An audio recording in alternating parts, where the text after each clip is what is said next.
This is LS, and you're on Thorin's YouTube channel, so cut the Western shit. Right, this is episode 37 of Narrative Wake. Usual host Thorin, usual co-host Kelsey Moser.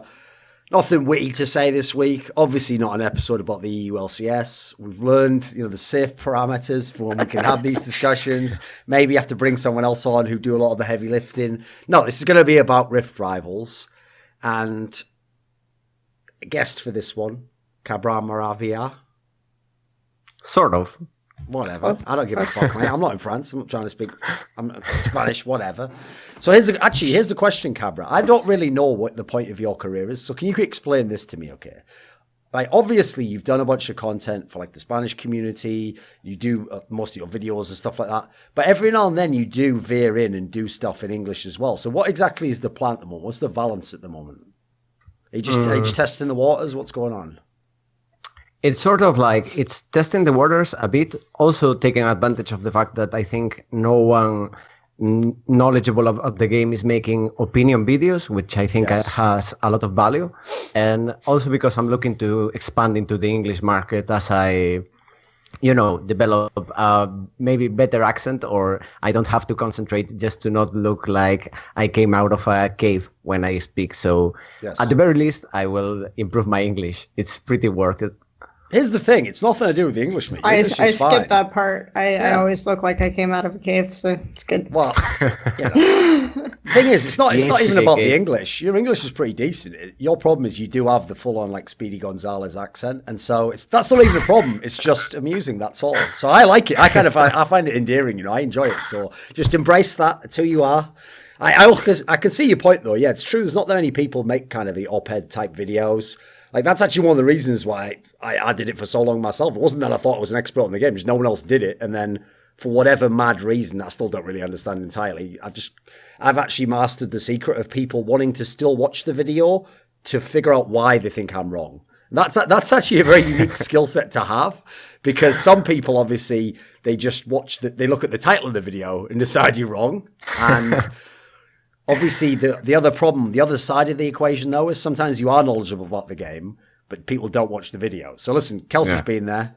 You're there right now. We'll see if you can make the leap to where I am, where they watch the video just to tell you you're wrong. That's success. Like, in our field, that's success. You can't hope for more. Maybe let's not get if I want to expand myself into the English market, I have to start ranting politically on the wrong side of things, and maybe then I will be famous enough so that people will watch just to hate me.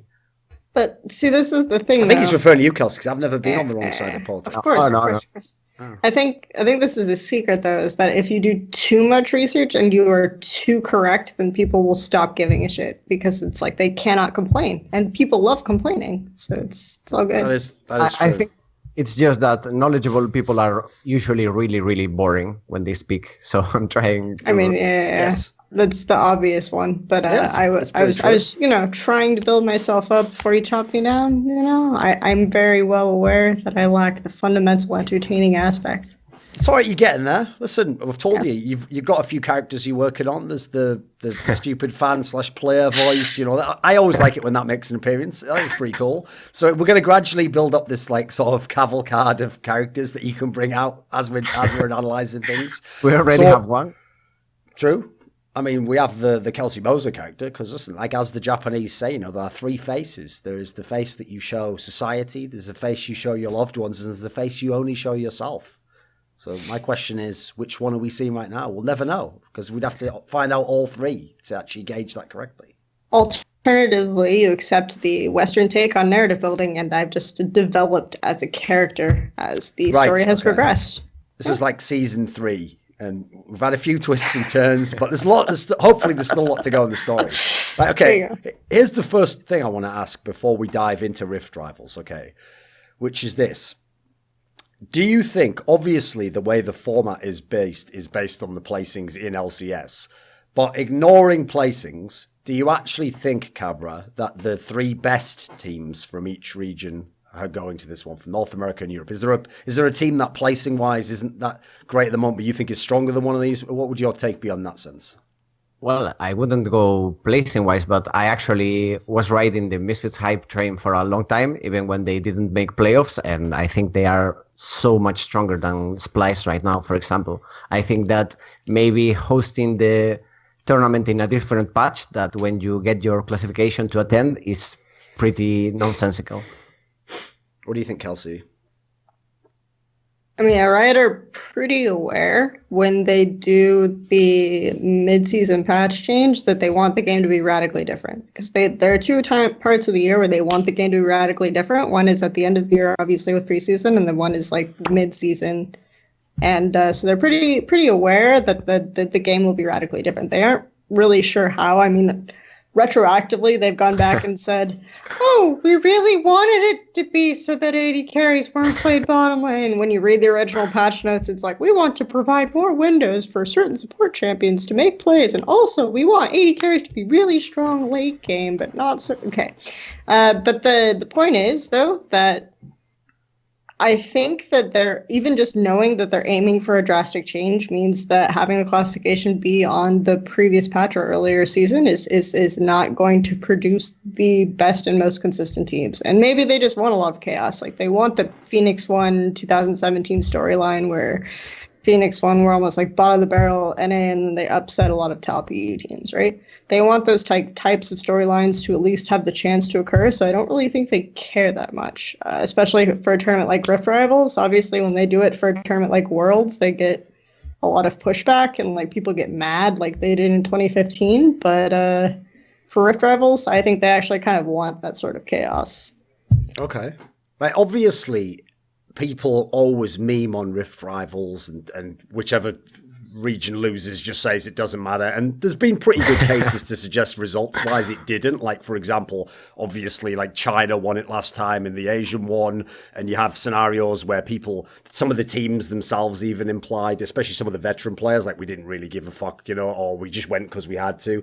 Where does it actually sit for you though, Cabra? Like, can you get an enjoyment out of like the interregional play? Do you think even if it's behind Worlds, is it behind Worlds but better than LCS? Where does it kind of rank in the hierarchy? For me, it's kind of like better than early LCS, but worse than like the 3-4 last weeks of LCS, because actually you can really tell that it's not that teams are not taking it seriously, but they are not preparing it as like a top-notch competition, and therefore I think they show up, at least last year they showed up a bit wonky, and the players even were very vocal that they were using the tournament as a way to, especially I think it was Jessis that said this in an interview, that they were aiming to improve in order to win the split instead of just trying to do their best at the competition. So I think it's pretty whack to have a tournament that doesn't really encourage you to try hard. Okay, what do you think, Kelsey? I mean, I think Rift Rivals is seen by a lot of teams almost as a reward for doing well in spring. I get to go on a weekend vacation to America. Yay! What kind of crazy American food am I going to try? And maybe from that perspective, it's good. But at the same time, teams that didn't do well almost get kind of a better reward because they get to have a break. They get to go home maybe and see their families in some cases. But I think that it's a fun tournament. Fans like fun. The players who do well at Rift Rivals are going to get more exposure than they do domestically. Like a lot of, for example, Rogue Warriors Doinby has almost never gotten a lot of international fan exposure. Sure. And he's always kind of like wanted that aspect because obviously he's Korean and he's extremely popular in China, right? Like the Chinese fans love him, but he's never really gotten any kind of international recognition in Korea. And I think that that's important to him because he bigs himself up and he works a lot on his public facing image. So those kinds of things, I think Rift Rivals is a good opportunity for that. And obviously this is an entertainment industry, which is something that I always have to kind of like check myself on. Yes. So I do think that Rift Rivals from that perspective is a good tournament. And I personally am enjoying it because usually you have to wait an entire week to see reworked or new champions in competitive. And it's just like, oh, I get to watch new Aatrox completely body people who aren't expecting it. That's a fun time. So yeah. Right. Obviously, I will absolutely say as a caveat, I don't, with the current split format and then when Worlds is and when MSI is, I'm not saying there's a solution. Like, I don't know where else you could really put it in the calendar. Because, for example, if you put this tournament in the off season, like they always do with the Kesper Cup or whatever Korean tournament, I've always felt like those are also a bit unfair, you know, because people are supposed to be in the off season, and you notice there's always wonky results at those as well, and no one even really cares at those, even though sometimes it's the best Korean teams playing. So it does feel as though, to me at least, part of the reason people don't really care about it is, well, we just had MSI, which was all the best teams playing, and that was a legit international tournament. The split's always begun slightly, so that's always like, well, are we doing LCS, or we're having a break and doing this? And then on top of it, it's obviously got this kind of weird format. Now, as you say there, Kelsey, clearly it's supposed to be more of an exhibition thing in the vein of, obviously, in the past Battle of the Atlantic, which is kind of where the idea sprang from. So do you actually think that the matches beyond, as you're saying, showing you a new patch, will we see like some potentially great matches or really high level matches? What would you say in that sense? Like, were there at the last one, for example? Were there a couple that stood out? I think that anytime you have teams that are competing at the top level of their region, like coming together, you have some learning experience or other, either for the teams competing or the people watching. Like, I don't completely buy into the narrative that last year's Rift Rivals fixed EU, because I think that there were a lot of things going on behind the scenes, and I think that going to the Korean boot camp would have helped as well. But a lot of people remember last year's Rift Rivals as being like really, really game-changing for the way the EU meta was developing, for example. So there are still, like, from that perspective, there are still some valuable things to take away from this tournament. You're still going to see some interesting things. Like, for example, EU and LPL play a lot of Heimerdinger. NA and Korea, not so much, you know? So you get to see like some of these picks, especially in a meta like this, you get to see a lot of people say, okay, well, what really is working against what, you know? Does Galio only work within an LCK setting? Can we make it work in more chaotic, like LMS versus LPL type matches and stuff like this? So. Okay, right. Obviously, both feel free to jump in on this, but what would a basic summary be on the drastic changes in the patch from the patch that people saw at the beginning of LCS this split? River control increased a lot in value with the Scuttle Crab, and it paired with Nashor being way weaker, it really accelerated the game. And I don't think Riot were expecting this, since they, as Kelsey said, they were aiming for more late game and jungler to have less influence in the game, when now the jungler is farming the mid lane. Which is, debatable. For anyone who isn't aware of how the character works, by the way, that's the reason the character has kind of a silly voice when he says all the things that were in the patch notes that she was reading out there, just in case anyone was confused now as to why she said, oh, okay, keep going, Cabra. No, but I think that's like the main issue, because the quote-unquote shape of the map changed. The game really got accelerated. It really matters now that either you are able enough to win the game at a Baron fight early, or just you have a way to trade through a side lane that can really punish a mid lane ADC. It's sort of like the main dynamic I think it's going on the West right now with draft. Okay. Anything to add to that, Kelsey? Yeah, I think that just to clarify, you're asking about the main changes that created the current LCS meta, and not the change between now and the start of when LCS began. No, now and the start of LCS. Okay, so now in the start of when LCS began, like on the 8.13 patch, obviously you're going to see the major Aatrox rework is probably the biggest thing on this new patch. Other stuff, I actually think the anti-snowball stuff that they put in is significant. Like the bounty gold on 2 kills now, I think is actually pretty big. The lower death timers, I think is actually pretty big. No, it actually takes less time if you kill yourself on turret level 1 than backing. So all of these sorts of things matter a little bit. I actually think like the significance on the game are not felt immediately, but it should lead to some longer game times and drawn out matches. Of course, we haven't implemented any of the 8.13b stuff, so most of it is just going to be, I think, pivoting around Aatrox and like these slight reverse bounty mechanics if anyone manages to get a comeback kill or anything like this.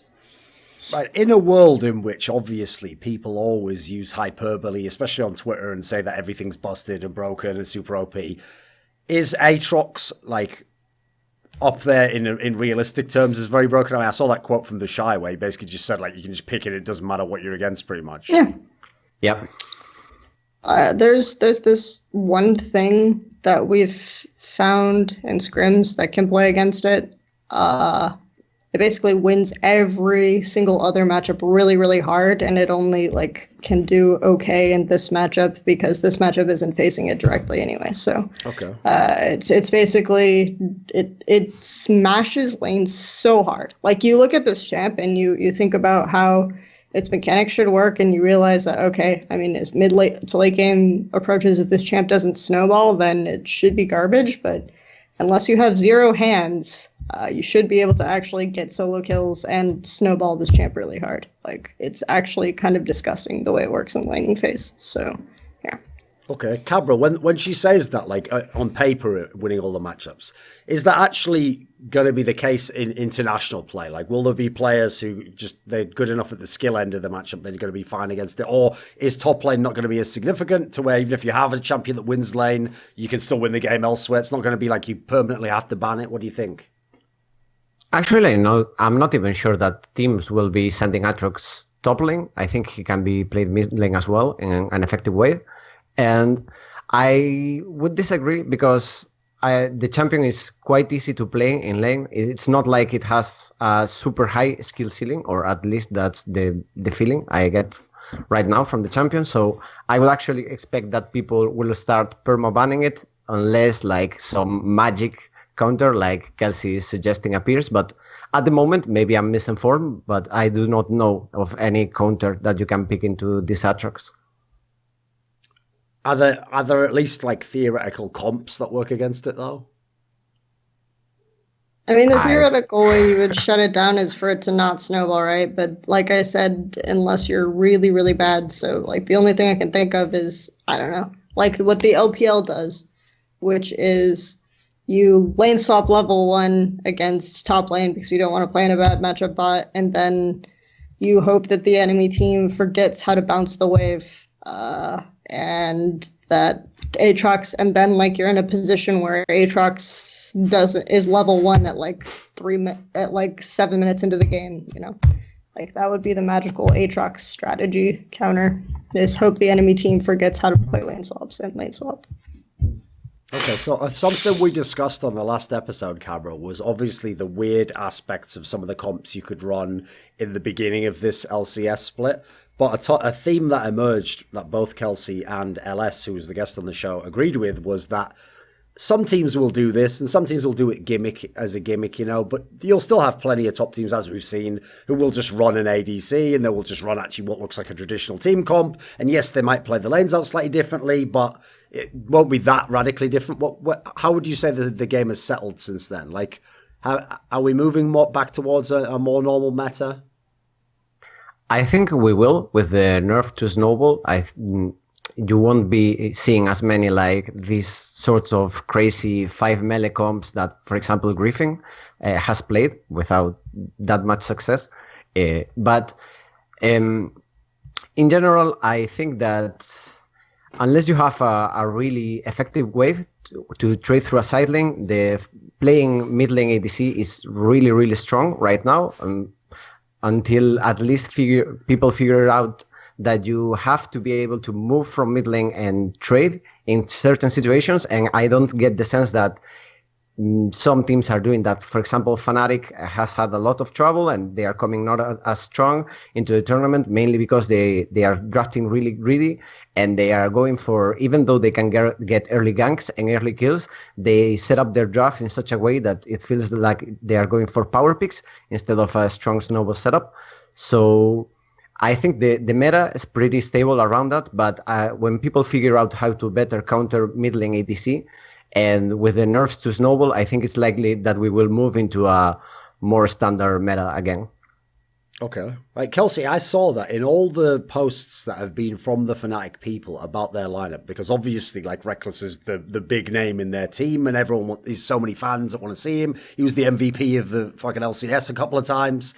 people wonder why is he not hitting. Now, you can't really buy the idea that it is purely just because of the meta. Because, like we say, people are playing ADCs, but his team isn't, and they're not playing him. What would you speculate on that? So, it's common knowledge that they're still playing Reckless in scrims, right?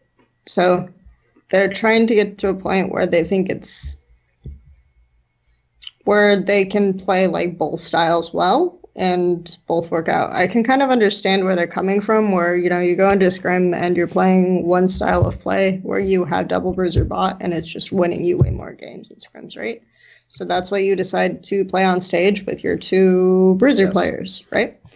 Whereas you play ADC comps and you're not winning as consistently, you decide that this is just not as good, and so you decide not to play that on stage. So I totally get that. I don't necessarily think it's a big behavioral thing or anything behind the scenes or anything like this. I actually do legitimately just think that they're playing, okay, some ADC-based games in scrims and some like double bruiser games in scrims, and they're winning more games with the double bruiser, so that's what they play on stage.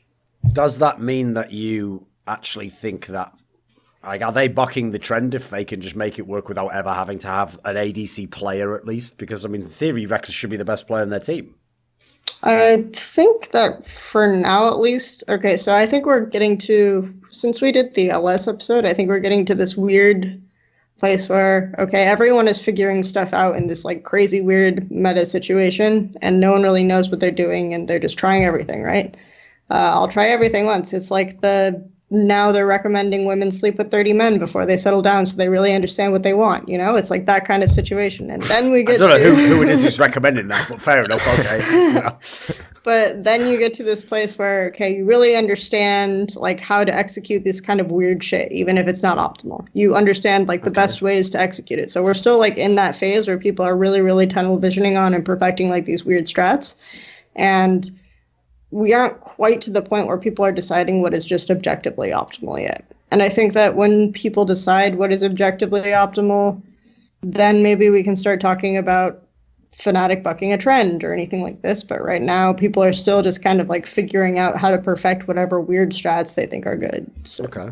Cabra, why is it still a mess? Like, I actually thought, as much as people overreacted in the first few weeks, and yes, there were certainly some crazy games, obviously, like Faker not even playing in SK Telecom. This is quite shocking stuff. But even with all that said, I thought, like, you know, from seeing a lot of games, this will be like a week or two, and then people will figure out whatever's the most OP shit. There'll be the natural counter to that. There'll be a third thing that people do who can't do either of those strengths, but, you know, they have their own stuff. Like, for example, maybe they just run a very old school comp, but they just counter what they're happening. Why is it still a mess? I think so that confusing, do you think?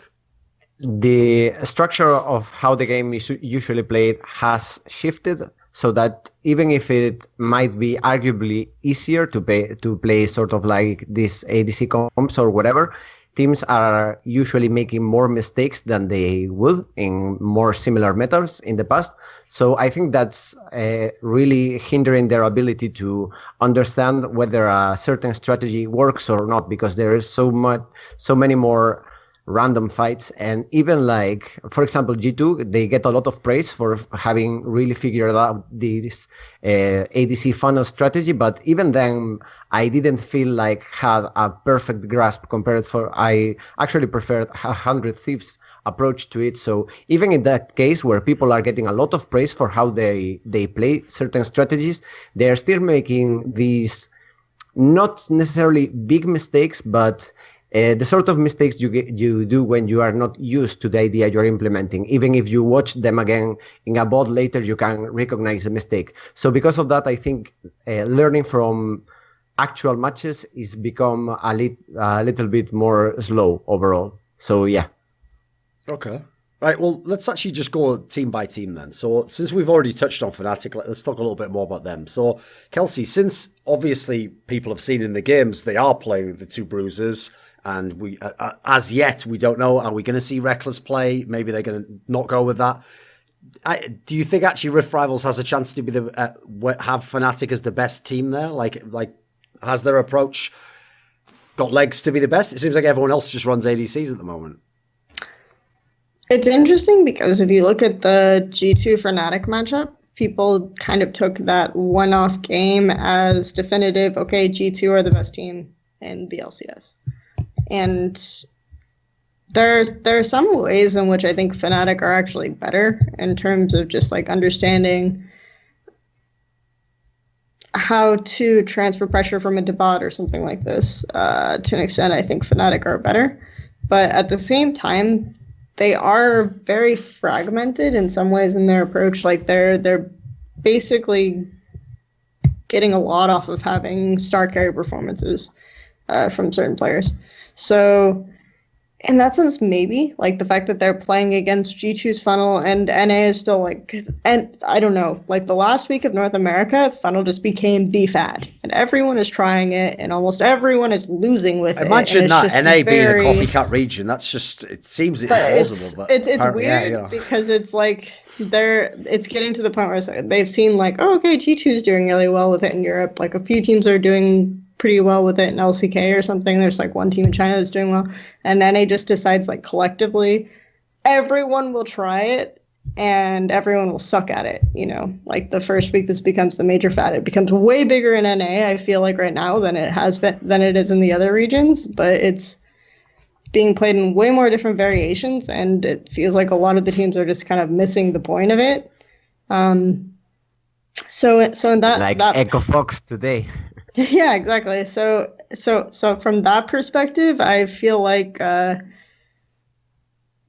this is the worst time for Rift Rivals to happen. Like I feel like almost because of what we just saw in the last week of NA and then going into Rift Rivals now, we're actually seeing a worse form of NA, because maybe if they're still stuck on this like weird fad thing about something they don't really understand, then we'll see a really shitty version of NA compared to even what they usually are. Okay. So yeah. Right, Cabra, what do you think then? Fnatic's chances here?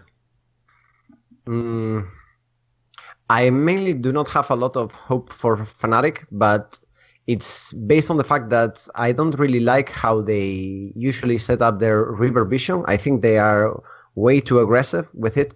And because this meta focuses so much on moving from mid lane whenever you can, since often one team is playing funnel and the other not, so there's a lot of chances to move. I really would give the advantage to teams that were facing Fnatic in these situations, because not only are they not the best, in my opinion, are controlling river, but they don't seem to see a lot of value in setting up a good side lane to trade through. And I get the feeling that they bank a lot on outskilling their opponents, which usually really works, but against teams like Team Liquid, I don't think, for example, they can do it. Okay. What do you think on that, Kelsey? One thing I actually like about Fnatic, just to play devil's advocate, is that I feel like this is the time where teams are kind of settling into an, okay, this really works for me, type of situation. They're just like perfecting that aspect of it and really starting to understand the limitations and strengths of that aspect. And once they really do like pick something and they understand the limitations and the weaknesses of it and the strengths of it, then they can really start to think about what optimally beats it, what optimally just does well in general. And I think that that's the phase that you kind of get to through that. So I think that Fnatic are in that phase compared to a team like Echo Fox, who's just still like sleeping with 30 men. Maybe they're going a little overboard. Still in that phase. They are getting fucked every game. Yes, keep the analogy going. They read this tip and they're like, what if we go with 40 men instead of 30, So I think that this is kind of the situation that we're in with Fnatic, and I think that they'll be a little bit better at their one thing that they do than some of the other teams that are still experimenting with a lot of different things. Does that imply, that combined with what you said before, that the last couple of changes and the shift in the meta actually allows teams in some sense to live off star power more so than say the Springs meta? Oh yeah. For sure. Mm-hmm. Okay. Right, what about this then? So a team that obviously were in the news for the roster move issue is 100 Thieves, because this is the squad where, if you remember when we did the episode about the best jungler, Kelsey, you had Meteos as the best jungler in NA, maybe the best jungler of all time from NA. So it's obviously blockbuster news if he gets transferred not only transferred, but then transferred to a squad which isn't even good in FlyQuest. And then because Santorin had like 1 week where he was good, for whatever reason, apparently he's not even going to be a starter then. There was the whole drama about, was he supposed to be a starter, and was this understood behind the scenes, which seems to have been resolved in as much as we now have that information.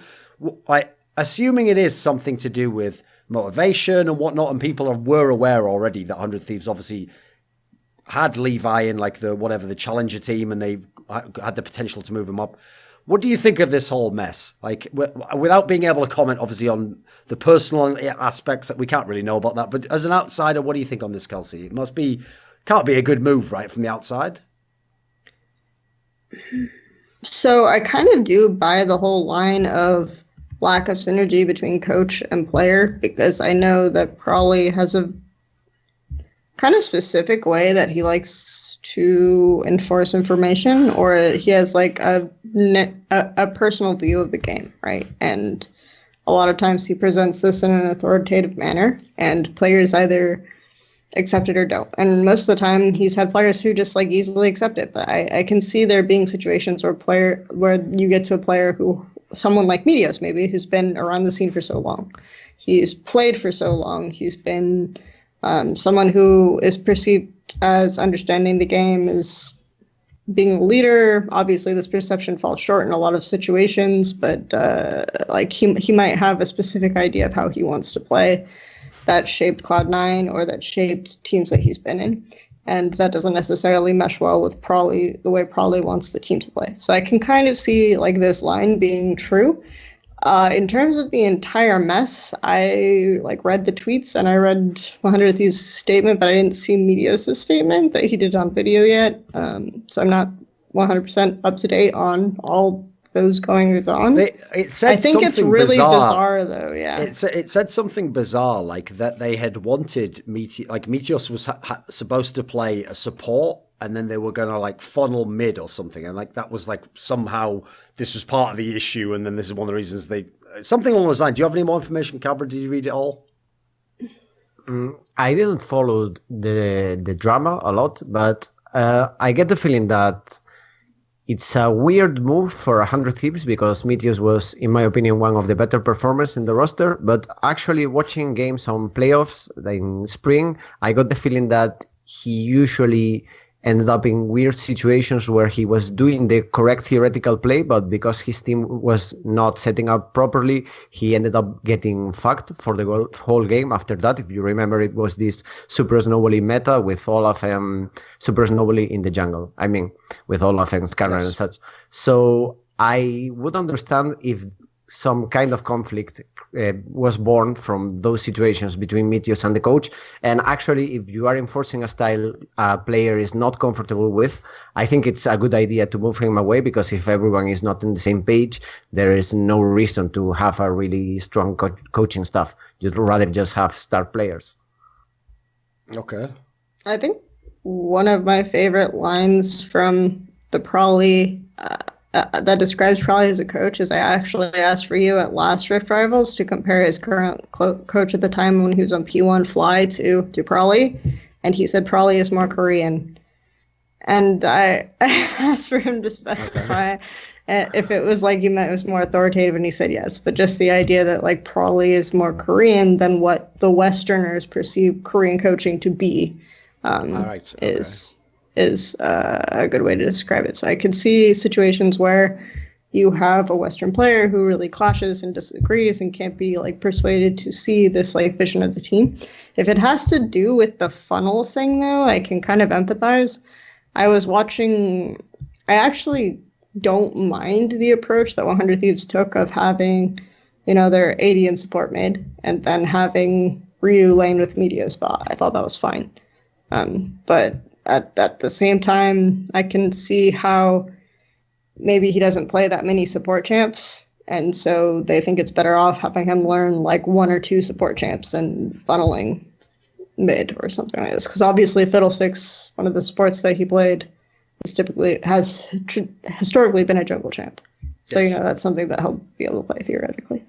But not every sport is like that. So I don't really know. It's kind of a weird situation. But I do legitimately feel like it's a loss if he ends up not in a starting jungle position in NA, which I've been very vocal about how good I think he is. So. What about on the 100 Thieves? Well, the funny thing is, actually, I'll just say this just because it shows how, if you don't know the details, you can obviously take totally different perception on things. Because when I woke up, the first thing I saw was just like Meteos traded to FlyQuest. I was like, sick! Like, Meteos is going to be playing with Flame. This is the shit. I don't know how this went down. Did they pay loads of money? And then obviously I opened up like, well, it's depressing, isn't it? All around. This is just actually shit. But anyway, I'll just try to throw that in there. Like, I think I'm the only person in the world who actually thought this was like a sick move. And then I obviously found out good things aren't allowed to happen in that way. So anyway, back on topic. This is the question though. So I noticed at this tournament, in terms of the listing on Gamepedia, they have actually listed that not only do they have Levi, they've listed the challenger top laner as well. They don't have Someday actually listed. So presumably that's due to some synergy aspect or something. Why is there a reason given as to why Someday isn't at the tournament? Because they have 2 imports if they want to start Levi, no? Ah, I see. Yes, you must be correct. Yes, because they've got Ryu and Levi. Yeah, you're right. What? Wait a minute. Yeah. We've got to discuss that then. Isn't that even more ridiculous to just get rid of Someday? Yes, it is. It's my belief that they were also looking to trade Ryu, but obviously this is just speculation. Yes. I would be more surprised by that, considering how much respect Prawley openly gives Ryu. I would be surprised. So you think they're willing to get rid of Someday? But I would think they would prioritize replacing Someday over replacing Ryu, just based on my understanding of Prawley and Ryu's coach-player relationship. So. Right, just sell Someday to FlyQuest as well, and he can play bot. We'll just we'll do the double bruiser. There we go. Listen, I'm solving the problems for you here, 100 Thieves. Hit me up next shot. I got the solutions, bro. But what do you think of this then? This team, obviously, in the last meta, very different world, was second in the split. I mean, you can certainly argue maybe their side of the bracket wasn't as sick, but whatever. They got the runner-up finish. Does this bode badly for them at this tournament, do you think? Yes, I would say it really does, because it's usually a team that I consider pretty smart and to have very good setups, but the players maybe sometimes have the sort of mistakes NA players can create. So I think having a presence like Someday, even, of course, he has mistakes as well, but he usually gave a lot of carry factor to teamfights and skirmishes where I think this team is at its weakest. And since, of course, to play League of Legends, and especially this meta, you have to be pretty good at team fighting, I think not having Someday will be a big factor. Okay. By the way, for any NA fans watching, right, who are feeling a bit salty and they think, like, who the fuck is this Spanish guy just saying like NA players? He's already memed. He's already implied that NA is bad. Like, just in case you're wondering, guys, what you're experiencing is called cognitive dissonance. Like, if you actually had a point, you wouldn't be saying that. You'd just say, you're wrong, and here's why, and here's the reason why. So if you actually feel like, well, who was he to say that? And also, what does he mean? Does he mean he used better? That's just called cognitive dissonance. Just look it up on the internet. This is going to help you in the rest of your life. Not just for this episode. We're going to fix you as a broken human being, right? Anyway, continue. Kelsey, come on. It's your turn now. Thieves is going to bomb this tournament. It's funny because a lot of people were saying if Levi had stayed with the Gigabyte Marines. We go. Sorry about that. Gigabyte Marines, and they're playing like the thing where they give up lane farm for the Nocturne jungle, and he just gets super ahead. And that's this is dream, perfect. Right? And it's like the very first 100 Thieves game they've played in Rift Rivals is obviously him playing Funnel. So I just think it's they decided to all in on that. But the thing is that I don't necessarily think that even aligns with Levi's strengths as a player. Is that he's much better in the actual jungle position, actually jungling, and going for. Well, they don't want any player that does that, Kelsey. His I would say that his style of jungling is very different from Meteos's, though, and I prefer Meteos's approach better. But I think Levi's strengths are like somewhat the surprise plays, or outthinking the other jungler and doing something that might not be optimal, but might not be what the other jungle would expect, or the other jungle will be prepared to answer. And having him on a funnel where it's like the easiest way to track the enemy jungler is if he's mid half of the time, is just seems to me like you're not using Levi correctly. and it's kind of a shame to see him in this position. They probably had a good reason for doing it, but I was kind of let down that that's the way they debuted him. Right, just so we have all the cards on the table, was Levi overhyped because of those wonderful upsets that Gigabyte Marines was able to pull off? And obviously, especially when they did a lot of the early game shit, he was an essential part of it. Was he overhyped? I mean, a lot of people were actually upset when he came and he was in the Challenger team. They wanted him to just be a starting jungler in NA. In fact, I even think some people were ridiculous enough to think like TSM should recruit him or something. Was he overhyped? Is he actually legit in a Western context? Yeah, I think he's a very legit player and he would be a very competitive jungler, but I would put him more on the Dark side of the equation when it comes to junglers than necessarily like this super smart jungler that will play the win conditions of a composition really, really well. I do not understand. Of course, the organization should have information of this, but I really don't see how this move will be better in the future if we go back to standard lanes. And now Levi has sort of to communicate with his whole team to set up plays. But is he really that fluent in English? I think it's a pretty risky choice, but overall, he's a very good player, in my opinion. Yeah, I think he's a very skilled player, but to an extent, he suffers from what I like to call freeze syndrome. Whereas if you are what is that? A good player Rushing on GA. Yes. a very bad team, Right, I see. You either look worse than you are, or you look significantly better than you are by comparison. Presumably, you think it's the latter. And so I think to an extent, Levi did do that on Gigabyte Marines, but it was almost to the extent where the coach, like, it got to a point where it seemed like the team and the coach were almost had Gigabyte Marines as a marketing ploy to get Levi out of Vietnam, you know? Where it was like, okay, he's really, really good. And the coach was very, very vocal about this. Like, please take my player. Like, he said he really wants to go to North America. And Take my player, people with a lot of money. I want to help you succeed. Yeah. By the way, Exactly. hit me up with that finder's fee. Hit me up with that. So it almost like, I obviously don't think the Gigabyte Marines were thinking about this, but it almost came off as them like setting up the entire weird funnel before funnel existed strat so that Levi looked better and could go to an NA team. But Levi have this ridiculous phrase. It was something like, my dream is to learn English and travel to NA. Like, this weird statement that it's very obvious you're just looking to get bought out of your team. Yes. His real dream was just to make money and eat lots of American pizza. Yeah. As with Freeze, however, like the originator of the Freeze syndrome, I don't think he's a bad player. I just think that to an extent, a lot of the excitement about him came from him being in a position where people like kind of almost had a pseudo pity for him being on a team that wasn't like going to reach his level, you know? Sure. So. Okay. Right, so obviously these are two teams that are troubled teams and have the whole roster thing going on, so I want to kind of break those down first. Let's talk about some of the good teams. So, Cabra, G2's a good team, right? They've got a team, potentially the best team here. What do you think? Yes, I think they are the best team. I think they get really favored by the fact that they can put a lot of gold into perks, and also this meta is great to play through top lane since you are looking to trade anyway, and you can actually really snowball with a lot of picks. And the fact that Hjarnan can play mages, I think really works for what the team usually, or what the strengths of the player usually are. And especially the Heimerdinger, where he's baiting, not baiting, but costing a lot of bans that actually create a much easier draft for G2. So all of this combined with the meta being really Fiesta orientated and them being really, really stacked on individual talent, I'd say for me, they are the favorite team to win the tournament.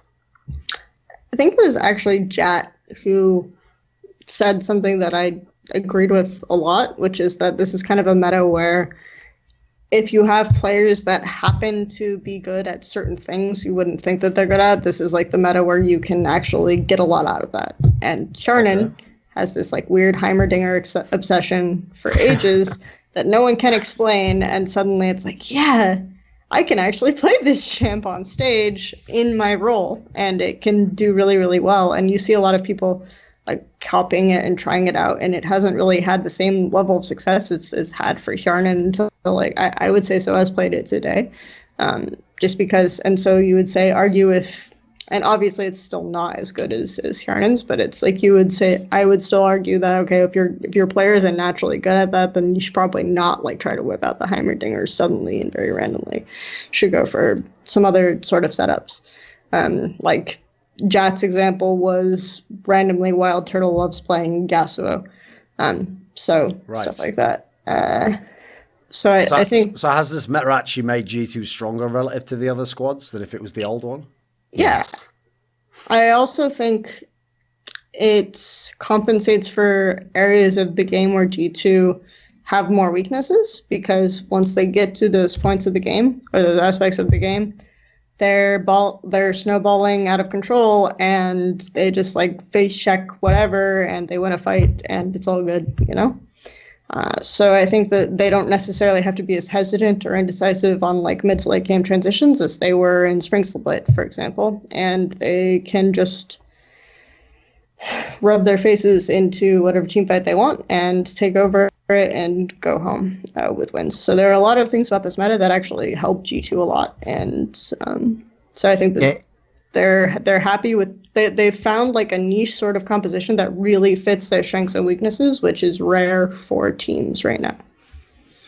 Even the Baron nerf, I think, really worked well for them, because when last split, I would say that their main weakness was setting up Baron correctly. But since the game's snowball so crazy right now, and you can really force a lot more picks because you're playing this sort of double, triple support and oftentimes a lot of engage, this stopping being a factor, I think, is really huge for them. But as the snowball slows down with the nerfs the buffs to combat gold, I think the team will, and people figure out the meta, I think they won't be as strong come playoffs. Okay. Earlier you implied, Kelsey, that like G2's funnel is actually pretty good. NA is just kind of still figuring it out, and they're stuck in the idea that everyone's going to do it. Does that also give G2 a favorable matchup when they play against the NA funnels? Most of them. I would say probably all of them now that 100 Thieves has a different lineup. 100 Thieves actually had a pretty good approach to funnel as well. I would say like they were the best NA funnel team and G2 are the best EU funnel team. So that was a matchup I was looking forward to, and then I remembered, oh, they're changing two of their players, so it's probably not going to be as interesting. So yeah, I think they have an advantage against other teams, especially in the funnel strategy right now. So the NA champions, Team Liquid, who obviously just came off that fairly crap performance at MSI, despite getting the odd win, come in, and they have been one of the teams where, in terms of Doublelift, they have been the most vocal against this meta and implying it's crap at every turn. Yet he still plays in the game, you know, it's not like he's benched like Reckless. What about 100 Thieves? Have 100 Thieves actually survived as a good team to ref rivals? I agree with Kelsey and really liked their approach to funneling, but because they are switching their jungler and they do not have Sunday. Oh, I meant Team Liquid. Sorry. Oh, okay. Yes, Team Liquid. I think I said the wrong name at the end. Yeah. Yes, I actually think Team Liquid come really strong to the tournament. I wouldn't say they have the craziest read on the meta, but they usually have pretty good setups, especially when people try to ban out Impact, which I think has been proven not to work over and over again. They are, for me, my second favorite team to take the tournament. And yeah, I think they are also getting a lot of the fact that, for starters, Pobelter is playing a lot better, but also the meta favors raw skill much more than the previous meta did. So I think it's a very good spot for them. Okay. What do you think, Kelsey? Do they protest too much? I mean, if you can play off individual skill, if there are funnels, these should all in theory be things where if you get your head around it could make them even better, right? Yeah, I think that actually Team Liquid's strength isn't that different from G2's strength, because I think both of these teams latched onto right away when the patches rolled out something that they would be really good at, you know? And for G2, it was the funnel setup comps, and for Team Liquid, it was, we're just going to play standard. Like, fuck it, you know? And that ended up working out pretty well for them. I still think standard is a really, really good way to play. And in some ways, standard gets an extra buff because other teams are figuring out their champions, you know? And Team Liquid, it's like, oh, well, we know how to play these types of champions and we're playing them in these roles and everything else. I think there are a couple of things that kind of hurt them a little bit on 8.13. One is that I felt like they over-prioritized Aurelia on 8.11 and 8.12, even when this champion felt really, really strong, but I think was still a little bit overrated. And the other is that Kai'Sa, like the Rage Blade nerf, I think actually you effectively go 25 minutes now where Kai'Sa is just not a champion. And yeah, so this is like, these are the two things that I think hurt Team Liquid a little bit going into Rift Rivals, but their first game was against Splyce, and it was totally fine because Splyce don't do anything for the first 25 minutes anyway. So it's all good. You know, right? So here's the question. Obviously, I don't want to overanalyze something Doublelift has just said on a stream or on a tweet or whatever, because as people know, he's a person where it's not even that like they all joke about like, you know, the connection between his brain and his mouth is just like direct. I think sometimes it bypasses the brain. He just says stuff and maybe it comes from his feeling or just in a moment he wants to say it. Like he uses a lot of hyperbole. Don't you find it a bit weird how critical he's been of this meta though? Because first of all, you definitely can still play AD carry champion. I've seen it in LCK a whole bunch of times. Like a bunch of the really good AD carries haven't just been sat out while a fucking support player plays in the game. It's not like we live in the world where there's only this one meta. And then secondly, at least in the previous patch, you could run these funnel strats on Kai'Sa. I would have thought Doublelift would be loving it. This sounds like what his ideal team should be. Oh.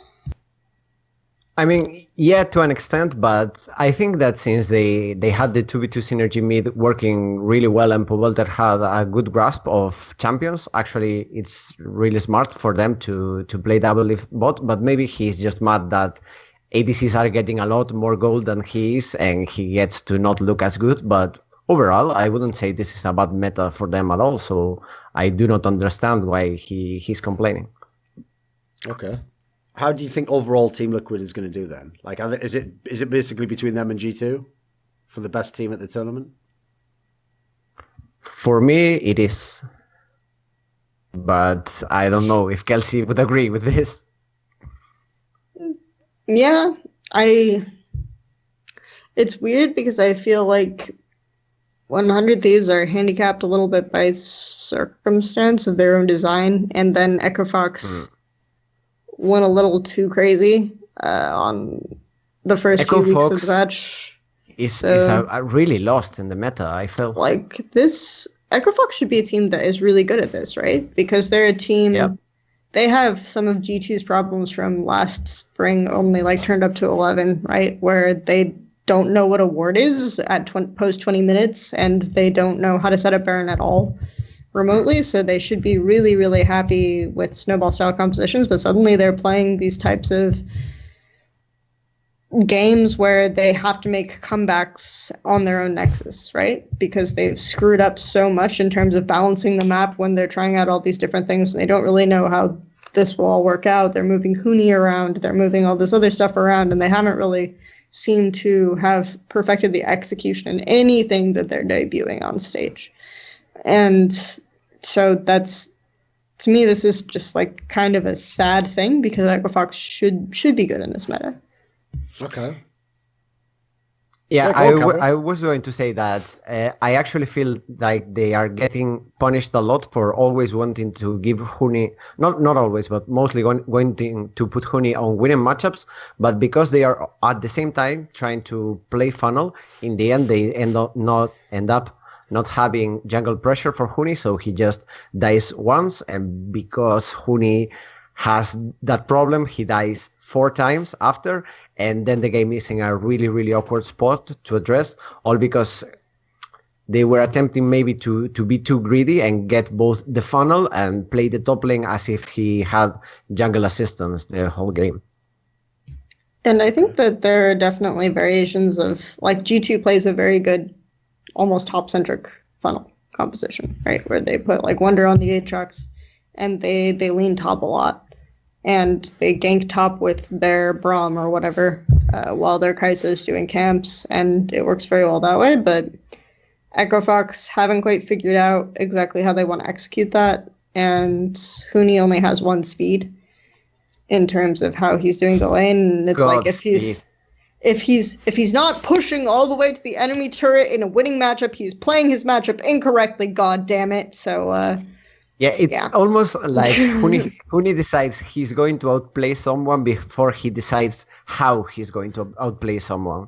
So he gets in these sort of very, very weird situations where even if the setup wasn't terrible and they could get an even or even a slightly favorable trade for Echo Fox, instead he tries to chase the fight and they end up really suffering, I feel. I don't think he's having a great split. He actually reminds me of, like, I think he's the perfect exemplar for why when people say things like, oh, as a player, you've got to be confident. You've got to believe you're the best. You've got to believe you're going to win this game and be the best player. Like, what they don't seem to understand is that kind of mantra and philosophy exists because most normal people don't have massive amounts of self-confidence. So what you're trying to do is inspire in a normal person a bit more confidence and believe that they could match up with someone who's a bit better than them or that they could move on as a player. The problem is he's like an example of why you wouldn't want everyone to think that way, because it means, as people saw even in his favorite ever year in 2015, that against everyone who is weaker, that's going to look fucking awesome. And as soon as you run into Smeb or someone like that, you're going to look like an absolute moron because you're going to keep playing as though you are the better player and run into a brick wall. So one of the things I find weird about that is it does feel like no coach ever really got through to him. Like, as much as people gave Coma credit, he didn't really. You just put him on tanks. That's about all. It didn't really look like Hooni changed his mind at all. That's why they even obviously were fucking around bringing in Antara. What do you think of him in this sense, Kelsey? Because it seems in terms of personality like a very amiable person. Like, I doubt I haven't heard any teammates ever complain about him, but he does seem to be, in a sense, uncoachable. Or do you think if you have Hooni, you just have to play Hooni League of Legends and win or lose on that? What do you think? I feel like Hooni is the type of player you either have to work with or work around, you know? You accept that Hooni is a fixed input, you know? You cannot modulate or vary this input. You understand this input, you know how this input works, where the input's maximums are and where their minimums are, like how to model Hooni, so to speak. Sure. And this will not change. So you either work with him and you set up your team to work around it, or you work around to work with it, or you work around Hooni and command enough respect to put him on Poppy every game. That way, if people dive him, he's not going to die. He's not going to push out most of his matchups, and you play around bot and you deal with him being pissed off all the time or something like this.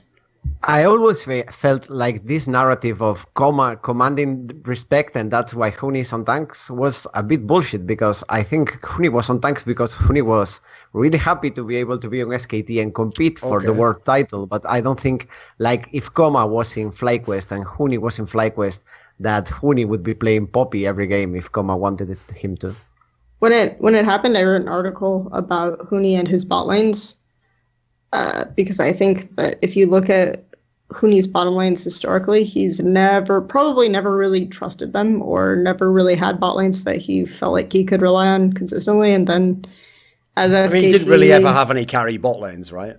Yeah, and he had Reckless and Yellowstar, but Reckless and Yellowstar, the way they play the lane, is not going to be one that constantly pressures, right? Sure. It's never really been the case, except for you can maybe logic your way into 2014 spring or something like that.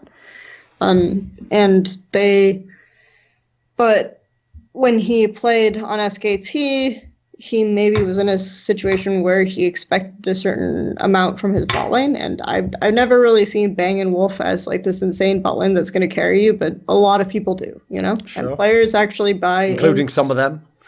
Yeah, and players actually buy into like Reddit narratives and general community narratives, so I could see it, Hooni going to SKT initially and being like, yeah, I'll play a tank for this bot lane, you know? I'll play a tank for this like team. And then after a while, you kind of realize that Bang doesn't really exert that much pressure in lane. So you get back to wanting to play Jace all the time. And then you realize that you haven't really built up synergy with your jungler. And then SKT's a mess come Worlds. And that's basically kind of how I see this team.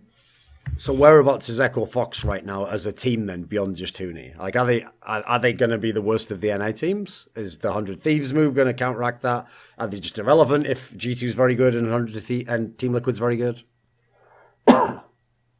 I think they are irrelevant to win the competition, but I wouldn't be surprised if they outplaced. I expect them to outplace Splyce and 100 Thieves, mainly because they still have a lot of talent, even if Hooni is playing like this, and Dardoch is actually playing really, really sick on all these supports. So I don't think that the read on the meta they have and these issues with Hooni are enough to counteract the fact that this is a really good meta for playing Snowball champions, playing like Cocky or Alpha or however you want to call it, and they have a very big amount of talent. So I expect them to place around middle table. Okay. What did you think about the move to bring in Demonte as the mid laner as opposed to the old classic Phoenix that people obviously will have been familiar with from last split?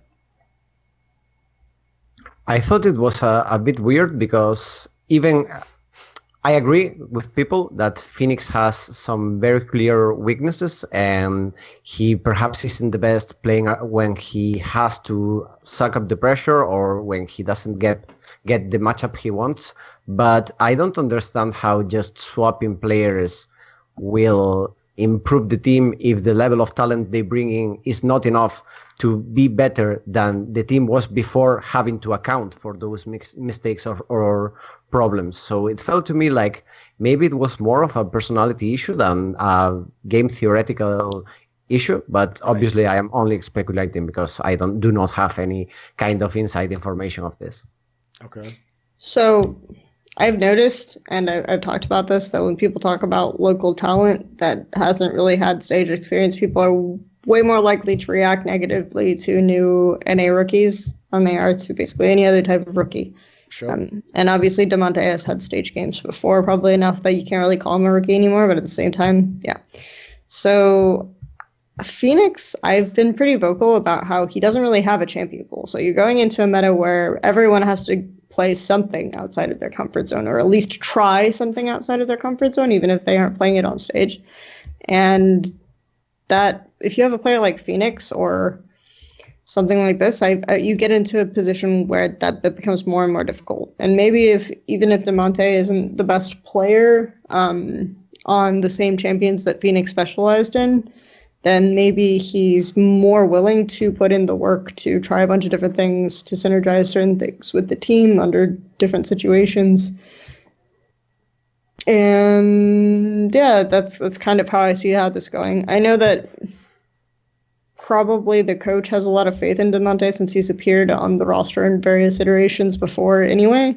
And so that's something I personally like, knowing that someone has that, would like to see more of him, even if it's bad. So there you go. Right, obviously all these teams that have made... Nice ending to your defense of Demonte. Listen, she wants to give him a chance, okay? Just because he actually might be bad and is NA end of semi-rookie doesn't mean that you can't try NA rookies out, even though, yes, he may indeed end up being bad. I like the way she tied it all together. I agree that rookies are underexplored in NA and everyone just expects to take a good player and the player remain being good and not have to make any work to make people improve or adapt to the new meta. Like a good player now would be a good player forever or something like that. But even then, I will just leave it at that. I don't think Phoenix is the type of player where you say, but it's such a travesty that Phoenix is benched for Demonte. You know, he's definitely, it's definitely not like one of those situations in my head, you know? Okay, right. Well, with some of the teams that have made the unorthodox roster moves specifically to try a lot of these different meta comps out that we didn't have in the spring, right? obviously some of them have very good logic behind it. Like, whether or not you think Reckless should be playing, they did have 2 top laners who'd proven to both be competent players and who play those particular champions they want to play. So, there's at least like a rationale to it that even makes sense to an outsider before you've even seen the game played. But some of the teams around the world, and likewise, if you were like, for example, Invictus Gaming, I could also understand the same thing if you brought in your 2 top lanes. There would be a logic to it.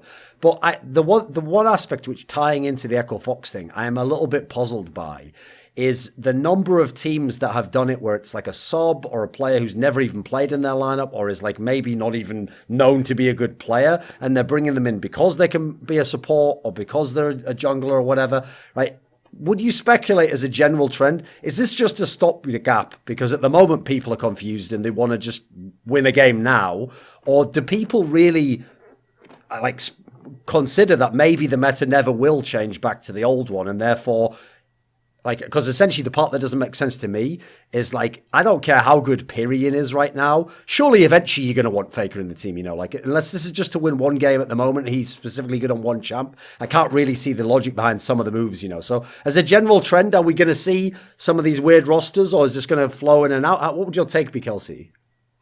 Let's put it this way. As someone who has played 6 games in the EU LCS, it's it's 6 games, we can figure shit out. It's fine. It's that's a third of the split. And you just start to think, okay, are there ways that we can get wins? Maybe this is a logic. And so you're willing to try more stuff. I'm not saying this is necessarily every team's thought process or even mine. It's just I can kind of relate to a team that's there's stuff wanting to win. Yeah, there's stuff that we wouldn't necessarily even think is good, right? Yes. But maybe you're thinking Unicorns of Love a little bit, and some of their cheese strats they don't sound so bad anymore, Maybe Pyrion, he's got this weird thing that he can pull out that other teams won't expect, and we can get a win, and maybe one win will be enough to give everyone else confidence, and okay, we're not that bad, And so I can kind of see why teams would think that it's really that dire if we're Fnatic and we go on stage and we go 1-1 in week 1, playing this kind of composition that we set up and we thought was good. And it's okay, we have to make a drastic change because this is not good enough for Fnatic, right? Going 1-1 in week 1 is not good enough for Fnatic. Sure. So we have to make a drastic change and we have to stick to it, and this has to be good. So they have more success with Bupa, and they decided this is really strong. Because if you have another 1-1 week or something, and you have the opportunity to make drastic changes again, right? Everything is very short term in this game. Everything feels very short term. Yes. Every game feels important. So I can kind of get why teams would do this. What do you think, Cabra? I don't think it is necessarily true that even if you, of course, generally and for big matches, you would want people like Faker or Reckless in your team, that this is the correct approach to regular season, mainly because cheeses are much more effective when people do not prepare as much. And also, I don't think really seasoned veterans lose anything from missing a game of two. If anything, I think the rest is actually good for their mental state, and most players are overworked. So I think this is in general a pretty good trend to give some rest to people and just try to be more creative and make regular season a bit more engaging. Okay. Because actually that was the part that I kind of came down on, is if this was a different meta, I would say it's stupid because, as I say, eventually you're going to want to have Reckless and you're going to want to have Fake. So it's you may as well make it work sooner rather than later. And also, likewise, as a general philosophy, I would go against the extreme version of what you described, Kelsey, which is basically let's just win this game as opposed to trying to get fundamentally better at League of Legends. But the problem is the extenuating circumstances mean that, who even knows where the meta will be in a month? Also, if you look at the history of League of Legends, I always thought the biggest flaw in the conceit of how the splits work is because really it's all about just making the playoffs and then what you do in the playoffs and then what you do at Worlds, You have so much time between when you do the season season and then the playoffs and the worlds, that actually if you're a top team with top players, your boot camp's probably where you figure most of it out, and your prep for the playoffs is where you probably figure out most of the things about your team that you need to figure out and how you're going to win. So I don't really know that the narrative of, we developed as the split went on and this win against this, that probably is somewhat fake to some degree. There might be a little bit of it, but... Well, let's just put it this way. Like, when you play the game of League of Legends, it's a very immediate sort of rewards kind of system, right? You win games if what you're doing is correct, and you win games if you're playing well. And sometimes you go through long periods where you suck, right? And you lose a ton of games. But then what keeps you playing is like you win a game trying something that you haven't tried before, and it's successful. It's like, oh, okay, I can keep doing this and I can keep getting better. And it, like, you kind of get faith in the process, just climbing up the ladder like this. I feel like if you get to high elo as a player, right, and you get to challenger playing like with this sort of system, this like immediate reward gratification type system in place, where you immediately see your LP that you gained at the end of the match, and you're checking, it's like, oh, I got 16 LP, oh, it's rigged, I got only like 3 LP, whatever. Then you go into like this type of trust the process. We're going to learn the game fundamentally correctly, and you might not see results immediately. It doesn't exactly translate, right? So, yeah. So, is it your point that because solo queue is apparent when you're growing and where you're not, that players don't listen because of that? My point is that, not to sound like Loco Doco or anything, is that sometimes players go immediately from the ladder, right, to a gaming house, and they're playing on LCS stage like very suddenly, yes. And there's no real understanding of grinding or like this type of wall hitting or like working yourself up doing something that you think is unimportant, like getting coffee for the main starters or something like this that Loco Doco likes to talk about. You have massaging their feet so they are comfortable. You have like you have this kind of like gap between like standard League of Legends play and professional League of Legends play that I think is not really met, or that some players might not really understand. And so maybe you feel like, okay, it's actually good to play the strategy that we might not think is optimal because we can win this week, and like this gives immediate results, and then people are like, oh, okay, maybe we care a little bit more about putting in the work, like yeah. Sure. Like I have to say, by the way, as much like I've actually always said Loco's probably a pretty good coach. Maybe not the best. Certainly, I think probably being on TSM and Bjergsen fucking helps get some of those titles, etc. But obviously, I'd always thought people went too far the other way. Like as many flaws as he has as a person and as a coach, there's a lot of other coaches out there that people just don't know because they're not as public and there aren't as many stories about them to know that they have similar flaws and some of them worse. But I will say this. I did often feel like a part of what the big upside of Loco as a coach is that in the early days, first of all, there were so few coaches and obviously so few people had any conception of how Koreans coached that even anything he could bring was obviously like revolutionary or was like amazing insights, etc. But unfortunately, I also do get the sense from him as a person that he did have certain things like what you're alluding to where, okay, so in the movie The Karate Kid, right, obviously one of the really cool plot twists is that you think Mr. Miyagi was never actually teaching Daniel-san any karate, right? He was just making, in fact, you think he's just conning him into just like cleaning his house up and shit and like waxing his car. But obviously the brilliant reveal is that actually he was teaching him the fundamentals of karate, and by doing sort of a zen approach and just letting your mind go and just doing it automatically, he'd learned the muscle memory and intuitive ability to then, I mean, ridiculously fight in an all-state championship and actually beat people who had like a fucking killer instinct and a marine training them, there was actually a sort of a mad sort of racism built into that movie. But anyway, side topic, this isn't a riff tracks with Thorin about the Karate Kid. How to make my videos popular tutorial. Listen, it's pretty good, right? It's not bad. So anyway, the point I was going to get to is, though, I did sometimes feel like Loco took the idea of like, right, you make them clean your car. And it's like, he himself didn't necessarily know why you made them clean the car.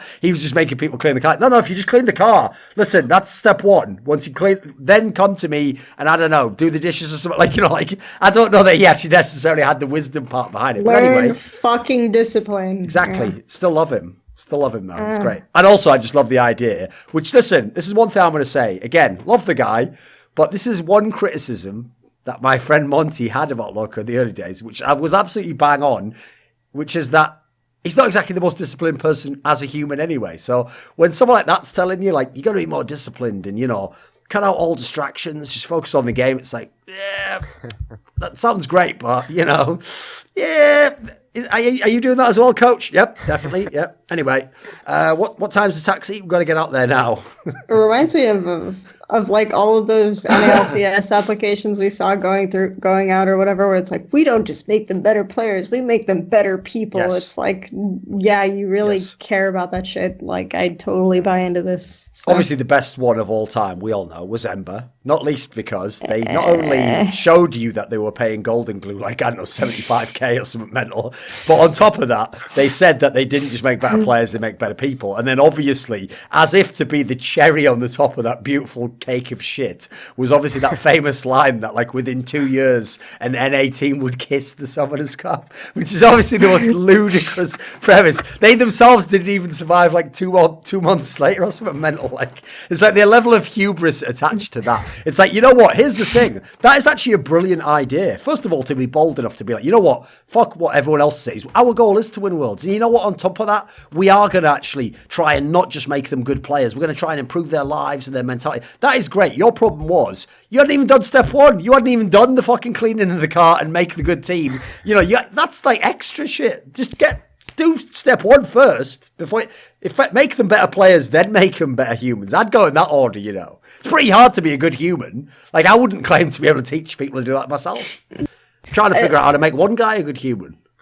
I just imagine, like, when I see those, though, I literally imagine the Loco Doco approach where it's like they're bringing you coffee in the morning. It's like, we're teaching you to be a better person, not just a better player. And then you're all just sat in a circle, and you're like, right, now, Phoenix, tell Matt why he's a good player. What do you like about the way he plays? He's like, oh, it's bullshit last game. No, tell him what you like.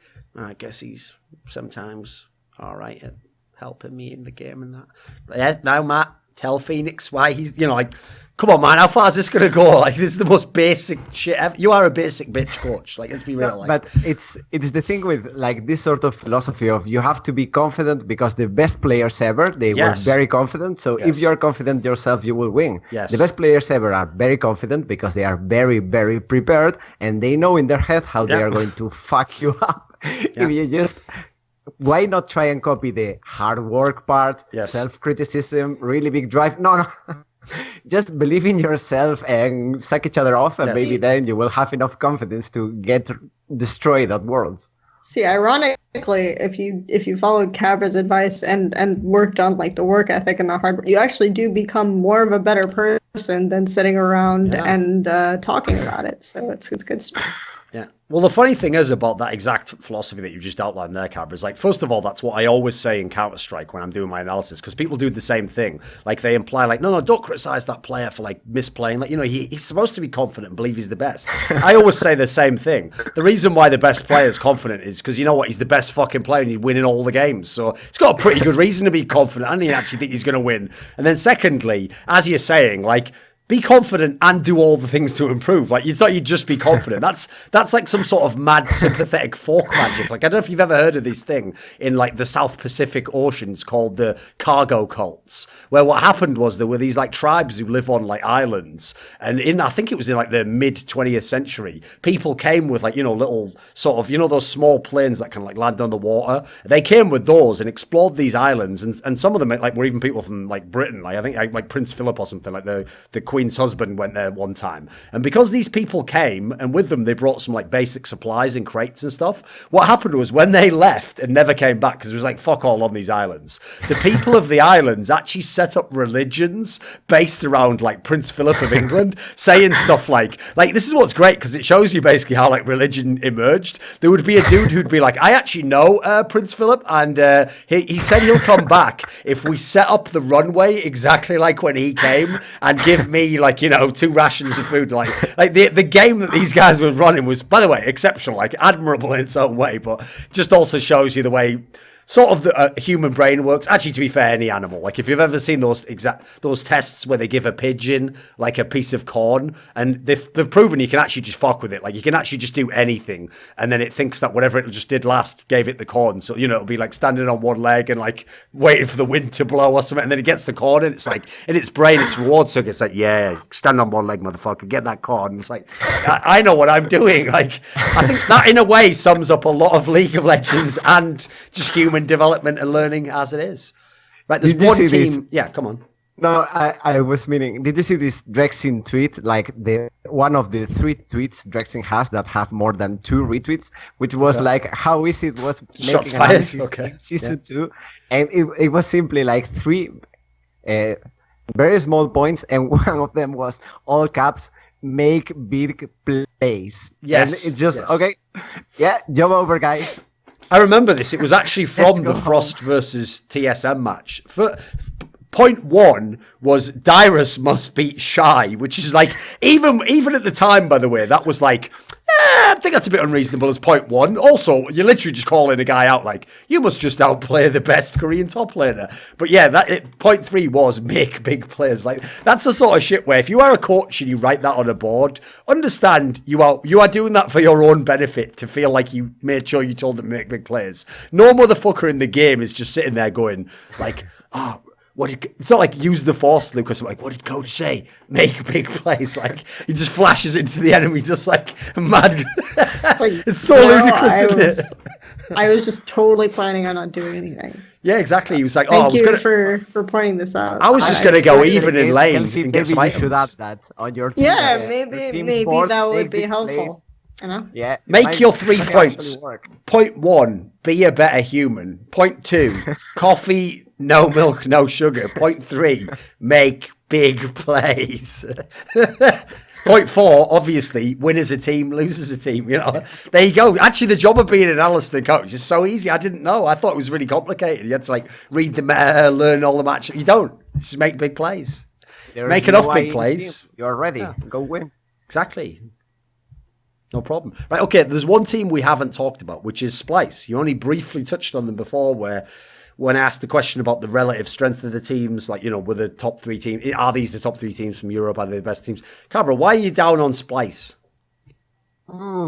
I think they really come off really badly in this meta, in a sense that I don't think Kasing has a lot of comfort on the champions he's playing, and he really seems to be dependent on that. Like, for example, today when they were last picking Cillian, it was extremely obvious they were going to last pick Cillian because that's the same comp they always run, and the same goes for Kobe, who is super comfortable on late game ADCs, and this has been built up sort of like, yeah, he's a teamfight god, and he's very good in teamfights, but it's actually as well a necessity and not only a choice on his end. So the game really starts banking a lot on how the mid jungle perform together, and I feel there's always been a sort of synergy issue between Niski and Xerxes that it looked a bit fixed by the end of last split, but I think it's starting to show up again. And because Xerxes, I don't know how you say this name in English, Xerxes has input on the team, and he actually sometimes brings up these weird peaks if his mid laner is not 100% clear in how Xerxes wants him to play, or if he tries to go for these sort of quite cheesy pathings that are a bit like Levi but more creative, in the way that if you do not know how to punish this, I will get really, really ahead of you. Okay. If this starts falling apart and then they do not have the late game safety deposit, they really start to crumble. I feel like Splyce is having a really, really tough time on this patch. So to take it back to your initial point of the teams that qualified for this tournament and the meta, it's like, okay, I see the Splyce comp that they played in the first game of Rift Rivals. This is what they would play to qualify to get to Rift Rivals. Time travel. Yes. Yeah.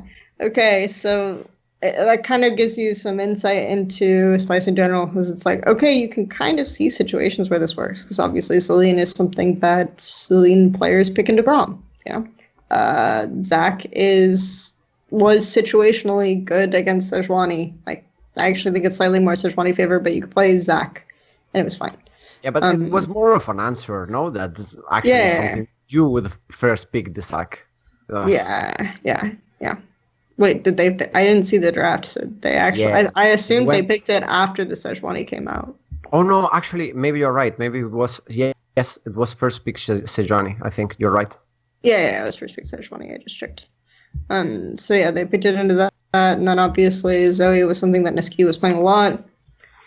Zoe's still good, but yeah, that's kind of like where it ends. It's I guess if you're Splyce coming into this tournament, it's kind of a why not try it?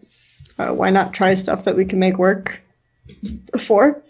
The thing about Splyce is that a lot of people talk about how this meta is bad for them, and the change there was this way. I think that by the end of the season, a lot of analysts and a lot of other people were figuring out that Splyce are very reliant on 3 picks and getting at least one of them. And those were Camille, Zach, and then I say 3 picks, but the Zyra Khan duo.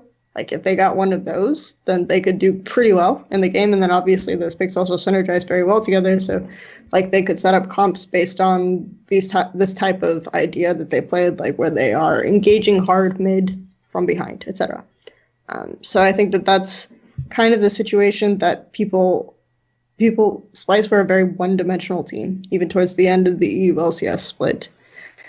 So going into summer, even before the meta change, I was expecting them to not do as well in summer as they did in spring. And then you compound the fact that the meta kind of hits the part of the game where they're not as good as the rest of it, and Splyce are not in a good spot. So, okay. Right. One of the bizarre things about the format of this tournament is that you have the teams play each other. I like that part, you know, where you get to see international play, cross-regional, you play each other a certain amount of times, but then they have that bizarre aspect where it's almost like the way Korean StarCraft in team leagues used to work, where you have to like field a player and then he plays against a team in this case, and then he plays against one of the other teams.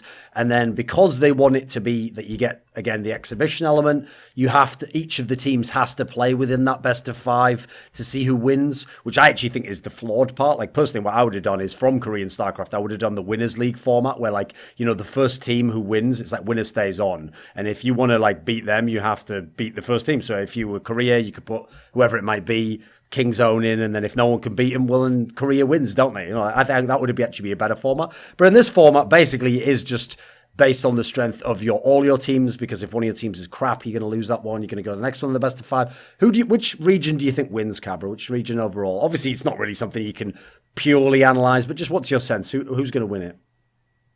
EU. For what reason? I think G2 are the strongest team. I think that maybe 100 Thieves could compete, but not after the roster changes. I don't expect them to. So I see it mostly as G2 is favorite, second is Team Liquid, and then third is Fnatic. And even if Fnatic doesn't have a clear way to win, for me the other 3 teams are really behind. So EU is sort of getting lucky in having a stacked pool of teams that are likely to win. So I'd say they are pretty likely to. What do you think, Kelsey? I don't. So is the format changed to the relay race format that was from the LMS LPL LCK, right? Yes. I think so. Yeah. Okay. So, That's an interesting one then, actually, because I actually think Splyce are definitively the worst team at the tournament. So, but in theory, they only might have to play one game, right? Yeah, in theory, they only might have to play one game. So theoretically, it should still be EU favored. I could actually... Yeah, Fnatic and Echo Fox already played, and I think that Fnatic's strengths actually align well against Echo Fox's weaknesses. So yeah, I agree. It should be EU taking it. Okay, right. We've been through all the teams, but I have one last topic I wanted to discuss with you, and it's a very abstract topic actually. It's not specifically meta related or anything. It is this, okay? And I'm going to ask it in the most naive manner ever.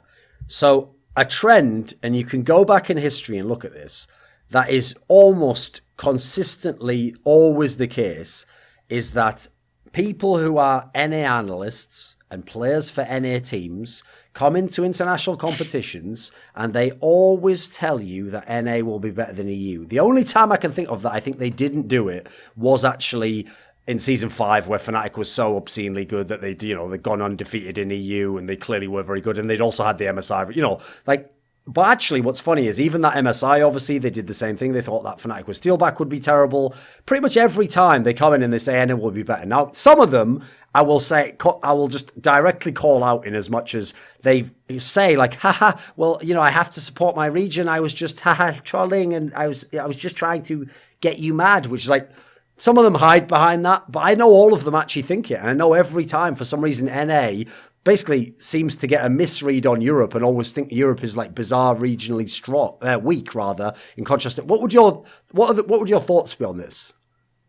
It can't surely be as simple as they're from NA and they just assume NA is better. I assume there's some logic behind it or some reason why they always think EU's a bit weaker. So what would your take be? Do you have any thoughts or anything you throw out there? I think NA in general has a very positive culture and a culture of big self-esteem, which is like transparent in a lot of aspects of daily life. Like, for example, here in EU, it's really common to hear people say like, oh, my country is shit, or I really hate my country. This government is crap, but also the others are crap, and my education system sucks, and my healthcare is shit, and blah, blah, blah. And I think this is generally not as much of a trend in NA. I feel like they are really prone to praising stuff, even if it is not ideal. So in the end, this is a culture that creates overread on the own quality of stuff they do. So I think they believe it, but I think because they have a lower bar for when they are willing to give someone a compliment for something, which has a lot of positive things, but it's not the best culture for breeding competitors, they come with this bit of a self-overread. And I say this as someone who's coming here trying to promote my English channel. So, yeah, I love NA. It's the best country in the world. Okay. It's way better than Europe. Europe is scrapping every aspect, but because we are so bad and we hate ourselves so much, there is this bit of a dissonance on how each region reads its own skill. See, you talk about, complaining about the government and the healthcare systems. This is something I feel like the United States does better than anywhere else in the world, is that it's the most American thing you can do is hate your country. That's become a much bigger trend recently, though. Like, yeah, I think generally, Cabra, over the last 30 years, Cabra was on it, I reckon. The subtle difference, though, is how self-congratulatory we are on an individual level. Okay.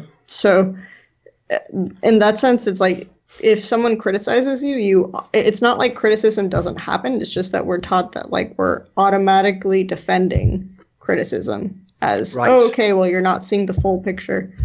That's kind of how I see myself as an American and my upbringing as an American, which is obviously not descriptive of all of America, but it's my personal experience. Okay. Anyway, I think that, though, it just comes down to something way more simple, is that I've talked to a lot of people in a lot of different places about League of Legends and their thoughts on League of Legends and how League of Legends should be played. And I've been very vocal about how the North American players and coaches and teams actually see things in a very different way than a lot of people elsewhere. And in some circumstances, they've very much convinced themselves that the way that they play is the best way, and that the way that other people play is like very, very bad. Like we had this conversation with Locodoco, and we were talking about MSI, where he was saying, like, the strength of Team Liquid is that they know when to give up farm to group, whereas I feel like Team Liquid give up farm to group way too often, you know? So they think that the way that they're playing is the best.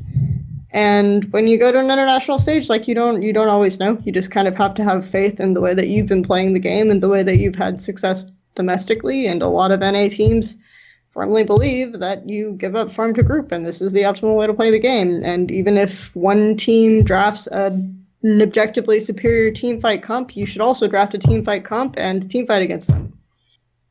And maybe you just outplay them. Outplay them. Yeah. So, I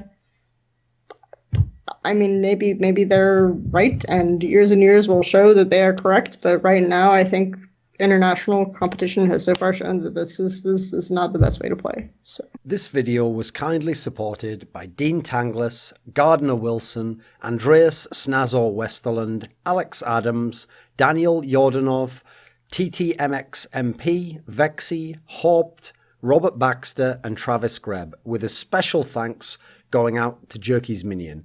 Want teasers for my upcoming content? To ask a question for my monthly AMA? How about taking part in a discussion with me about esports? Or perhaps you want to suggest a topic or a guest for my content? Become a part of the Scrilluminati today at the Patreon link in the description box below.